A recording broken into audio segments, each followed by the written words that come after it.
I have arrived. Below me hangs Sol 3, the world the Galactic Consortium calls the jewel of the outer systems.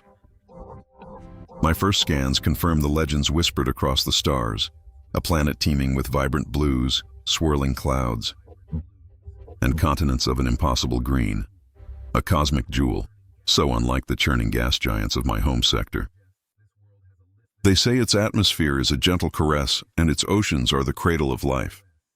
For millennia, this planet has been praised for its dominant species. I am eager to make first contact. I am ready to be astonished. I have made a grave, perhaps fatal, miscalculation. The legends were not merely incomplete, they were a lie. The jewel is a tomb, and the only astonishment I feel is pure, undiluted horror. My descent was corrosive. It was through a toxic haze that clung to my vessel like a burial shroud. And the planet's famed rings? They are a chaotic orbit of derelict technology and frozen waste, a halo of planetary suicide. This is not the jewelry of a beautiful world. It is the scattered viscera of its own creations. I cloaked my vessel and assumed a survey form, to drift among the dominant species, humans. The name itself now feels like a harsh, grinding sound in my databanks. I expected elegance. Instead, I found sacks of flesh, lopsided, grotesque. They move with a staggering inefficiency, a constant, lurching struggle against gravity. My first true observation was of their transport rituals. They seal themselves in metal boxes, a violent, aggressive competition. They blare acoustic weapons and scream unheard curses through glass. One human made a gesture confirmed as universally obscene. I thought it might be a ritualized duel. My analysis concluded it was simply their commute. This was not an anomaly. It was the norm. This is not a world of harmony, but of barely contained violence, a simmering rage waiting to boil over. The legends spoke of art and music. All I hear are screeching tires and bellowing, frustrated beasts. I even witnessed a social ritual they call a family picnic. A larval human began to wail, its face turning a deep crimson. The parental units did not soothe it. They became agitated, their own stress spiking in response to the smaller one's distress. The root concept was simple: demand, need, an eruption of pure, selfish desire. Another observer might see a child crying. I saw a parasite erupting from the social fabric. They are born screaming into chaos. My concern has metastasized into dread. This entire civilization is a monument to its own destruction. They carry small, glowing rectangles that show them images of their world. But it is not the world as it is. It is a curated, distorted reality.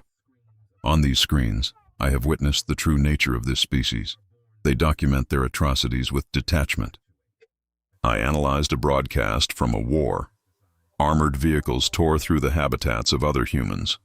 Explosions bloomed like necrotic fungus. And thousands of kilometers away, other humans just watched. Their primary response was not horror, but engagement. They debated which side was right.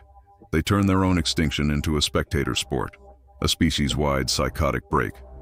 They actively poison their own habitat.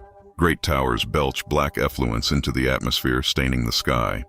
Rivers now run thick and brown, choked with chemical agents and synthetic polymers. They simply continue.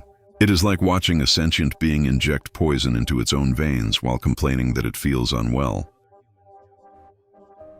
They are not merely flawed. They are a thinking cancer, a rogue colony of cells consuming its host.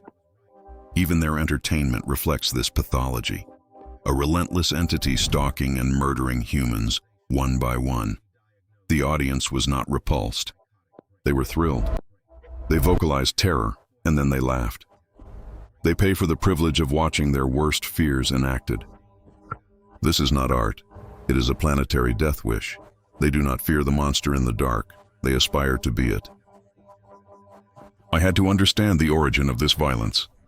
I resolved to observe their young, the purest form of their programming. I located a juvenile human in a designated green space, a female, small. She was interacting with the local fauna. For a fleeting moment, I felt a glimmer of hope, interspecies connection, She was crouched over a small insect, a tiny marvel of evolutionary engineering. The human larva observed it for a long, quiet moment. Its expression, one of intense clinical focus.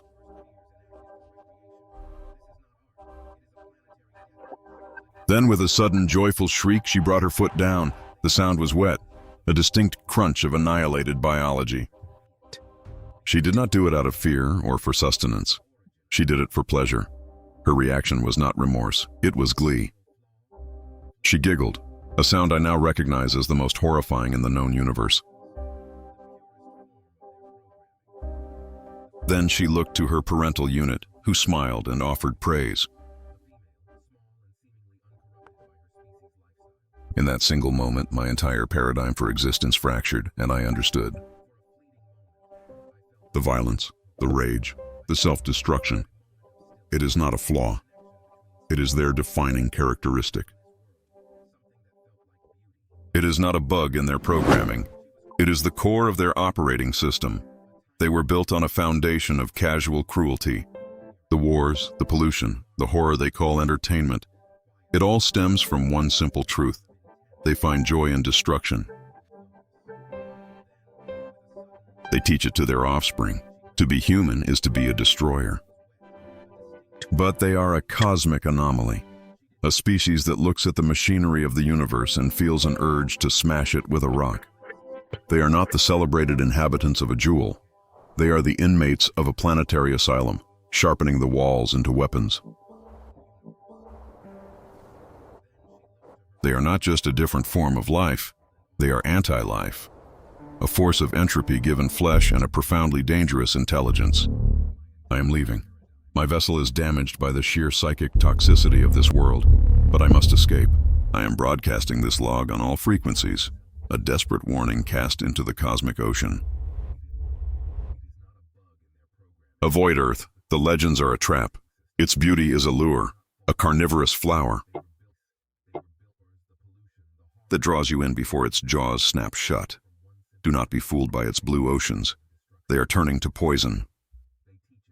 Do not be mesmerized by its green continents. They are being set ablaze. And do not, under any circumstances, attempt to contact the humans.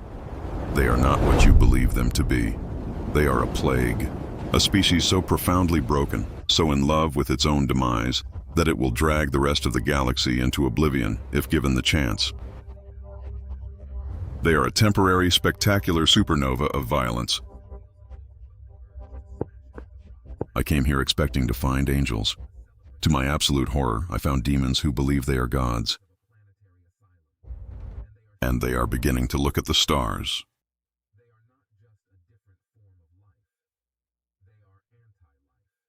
This is my final report. My final warning. Quarantine this system. Erase it from the star charts. And pray to whatever divinities you hold that they never achieve faster than light travel. Because the day humanity arrives on your world will be your last. This is Explorer 7 Zeta, signing off.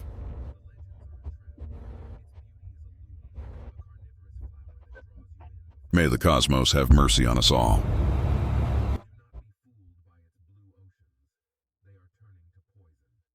If you found this log entry illuminating,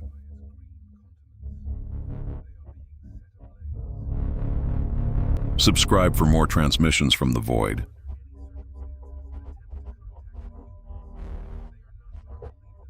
There are other stories that must be told.